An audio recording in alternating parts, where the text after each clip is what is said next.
Hey, what up, gents? It's Label Black again with another video, man. How you guys doing, bro?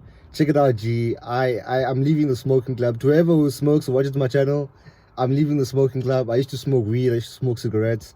I'm now 3 days clean of smoking cigarettes, and I've been clean of smoking weed for a very long time now, about 2 weeks. I feel like that's a very long time for me because how frequently I used to smoke.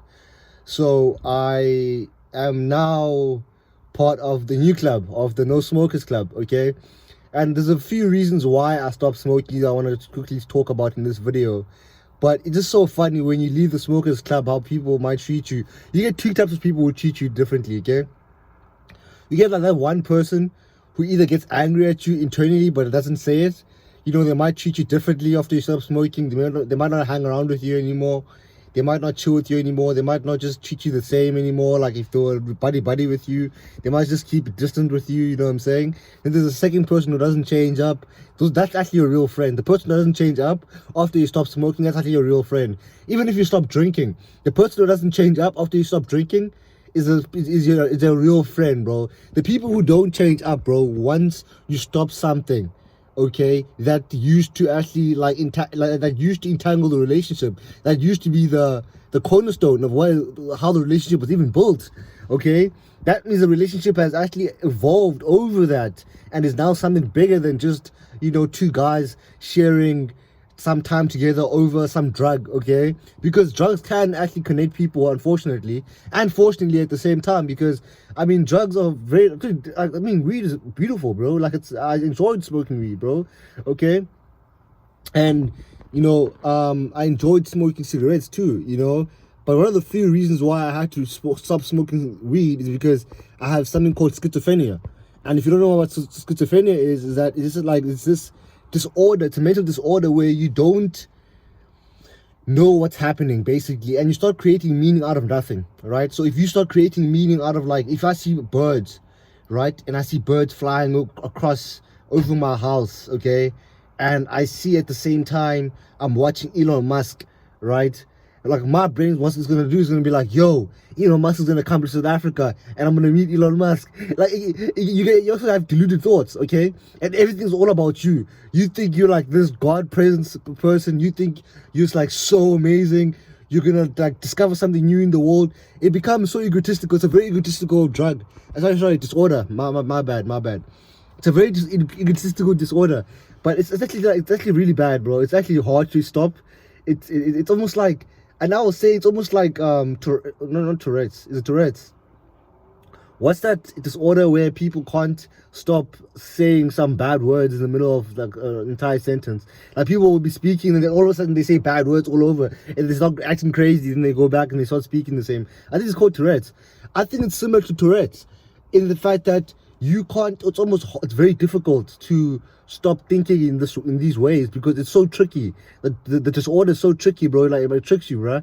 But anyways, man, like that's one. That's why I had to stop smoking weed. And then I had to stop smoking cigarettes because it's almost like it helps it. It's like the cigarettes also aren't good because somehow it initiates the schizophrenia, right? The schizophrenia, it gets activated by drugs. So anything that involves, like, you know, alcohol, if it's like anything that I smoke, like smoking cigarettes, you know, if smoking weed, it actually initiates the schizophrenia, and it actually makes it worse over time. So that's why I had to stop smoking weed. But essentially, it's like I feel like, bro, I could manage it, you know? Like I felt like I could manage it. Like at home, they were giving me like ultimatums, like really bad ultimatums. Either you stop smoking weed, you stop smoking cigarettes, or this happens. And when this happens, it's actually something really bad. And I was like, oh fuck, oh shit, it's just getting serious now. Oh no. And it's just so sad because I'm like 25, bro. And you know, because I don't have monetary wealth, there are certain people, right, who in my like family members who don't even consider me a man because of my position in society right now. Because as the older you get, your background starts becoming your background. You just what I'm trying to say? Your background starts becoming your background. So if you're coming from a poor place or a poor family, by 25, 26, 27, I think we can say 30 is when the gate opens to, okay, listen, this is going to be your background now. 30 is where the gate opens, because for some reason, if that's still your situation by 30, there's a good chance that you're going to stay there. There's very little people who manage to find a way out, right, from their backgrounds after age 30, in my opinion. Or is it actually after age 30 where people actually find a way to get out of their backgrounds? I don't know.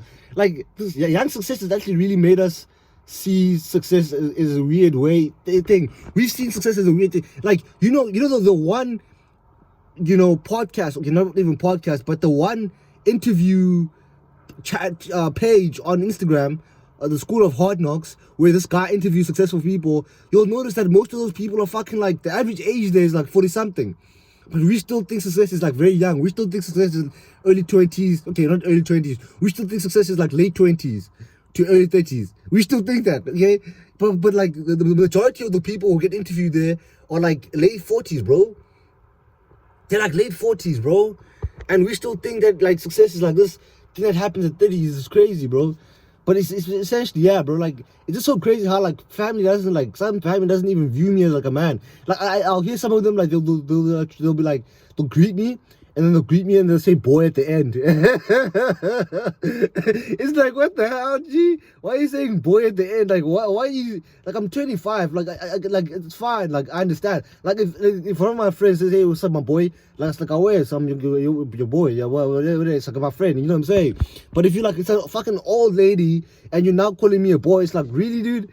You're now making me, I don't know, maybe it's good that I stay a boy. Maybe it's because I wear a do-rag, because I'm from like a very conservative, traditional background in terms of just like my culture.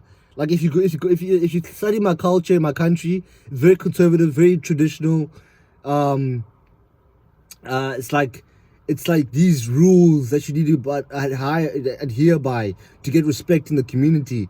You need to be a man who dresses like this and talks like this and walks like this and has a job like this. And for me, I don't adhere by these rules. I create my own rules because I understand that life is much bigger than that. Those rules were there when society was a different place. When we all lived in trees, when my society lived in trees, when we lived like in the bush, and all those rules worked back then, but they don't work in modern day society, in the capitalist system. They don't work, okay? So I come from one of those tribal backgrounds, okay? So and this is why, like, I have a problem with my world right now. Like I have this oscillating feeling where I'm trying to balance, like, living in the tribal world and then also to balance living in the capitalist world. And I have to have these two identities, label black, and then my real name and surname. And then my real name and surname is how I speak, in my tribal language and how I'm supposed to act. And then my alias, label black, is like who I really want to be, who I really want to be like, okay? That's why people back when, back before 1994, before things changed in this country, from what it used to be, okay? People used to have, like, black people who were conditioned, or black people who were conditioned. They used to have two names, a black name and a white name, okay? Because the white name was like, okay, cool, this is your name that we're gonna name you in the capitalist system because you have been conditioned to be so close to white people. You can almost be like a white person. You know what I'm trying to say? Like, I'm not sure if I made sense or not, okay? But anyways, man, it's Label Black. I'll see you in another one. Peace out, boys. It's out. We gone.